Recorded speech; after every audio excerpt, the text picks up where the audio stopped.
Dhanbad bar association ने भ्रष्टाचार के खिलाफ जंग, महासचिव के छल के आंसू। सच्चाई की कीमत क्या अब वकीलों के त्योहार की कुर्बानी देकर चुकानी होगी? ये सवाल आज धनबाद के हर अधिवक्ता की जुबान पर है।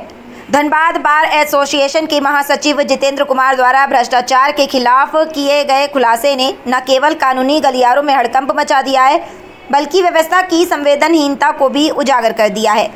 भ्रष्टाचार उजागर करने की मिली सजा, होली हुई बेरंग। आपको बता दें कि महासचिव जितेंद्र कुमार ने मीडिया के सामने बेहद भावुक होते हुए अपना पक्ष रखा। भ्रष्टाचार की फाइलों को खोलने और धन के दुरुपयोग को रोकने का प्रयास करने वाले जितेंद्र कुमार की आंखों से उस वक्त आंसू टपक पड़े जब उन्होंने बताया कि उनकी इस ईमानदारी का खामियाजा आम वकीलों को भुगतना पड़ रहा है। इस साल एसोसिएशन के सैकड़ों वकीलों को मिलने वाला होली बोनस रोक दिया गया है।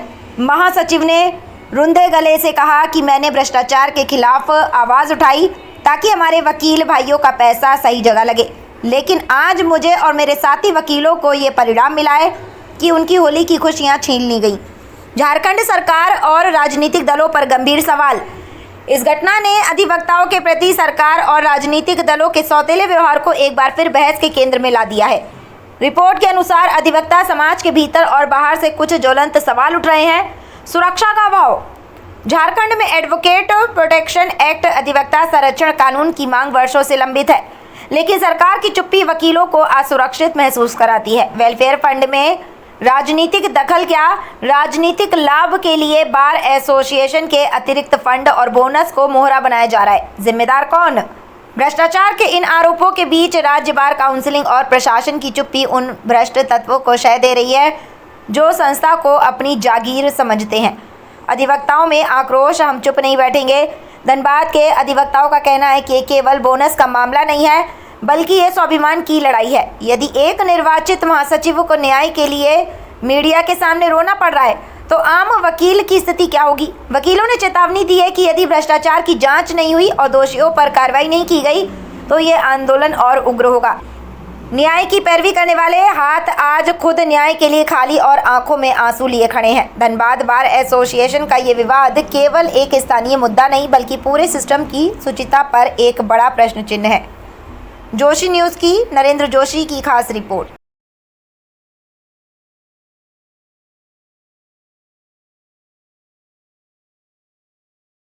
सर, मेरा क्वेश्चन था कि पेन डाउन जो है किस परिस्थिति में आपको करना पड़ा और क्या उसका निष्कर्ष निकला अभी तक जो है धनबाद को जो एडवोकेट को है, क्या आप संदेश देना चाहिएगा, क्या बताना चाहिएगा?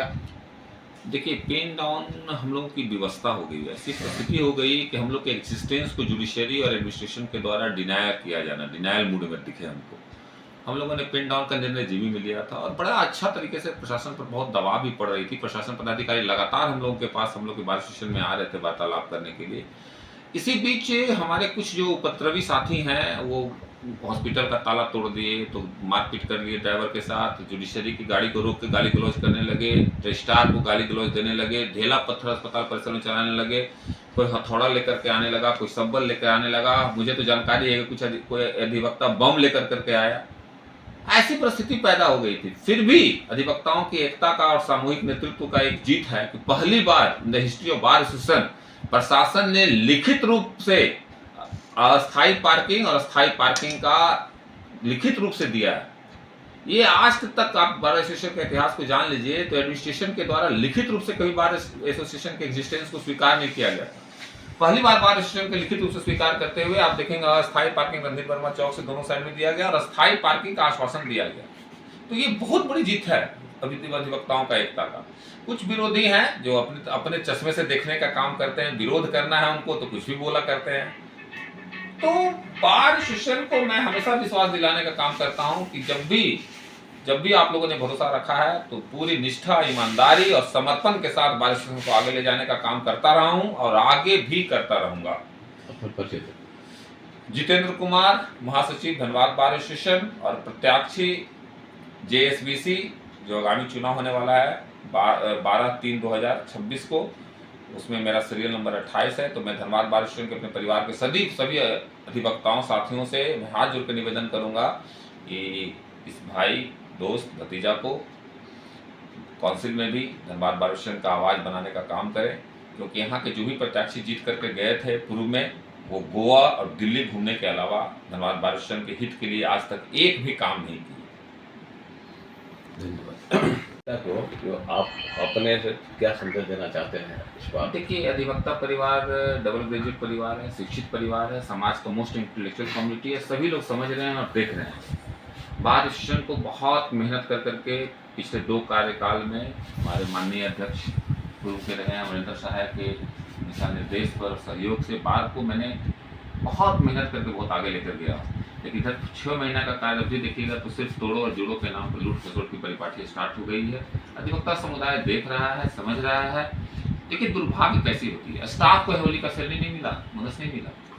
जब मैंने कहा कि मैं स्टाफ को सैलरी देने के लिए 15 लीव देने के लिए तैयार हूँ, मैं कल घर से आकर स्कूटी से आकर स्टाफ के प्रति सेंसिटिव होकर मैंने चेक में साइन किया, तो एक्सपेंडिचर रजिस्टर कोषाध्यक्ष महोदय लेकर चले गए हैं अपने घर, और दोनों ने अध्यक्ष और कोषाध्यक्ष चेक पर, मेरा साइन किया हुआ चेक पर जो स्टाफ का सैलरी का है उसमें साइन नहीं किए जानबूझ करके।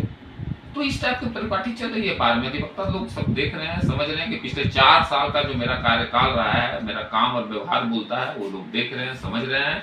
मैं सभी लोगों को निवेदन करूंगा कि बार एसोसिएशन को लूट घसोट की परिपाटी से बचाने के लिए मेरा सीरियल नंबर 28 है, आप अपना मत का प्रयोग कीजिए। विश्वास रखिए कि आपका ये छोटा भाई, बेटा, भतीजा, दोस्त कभी भी बार की गरिमा और अधिवक्ताओं के मान सम्मान को गिराने का काम नहीं करेगा। परिचय दें। महासचिव धनबाद बार एसोसिएशन जितेंद्र कुमार।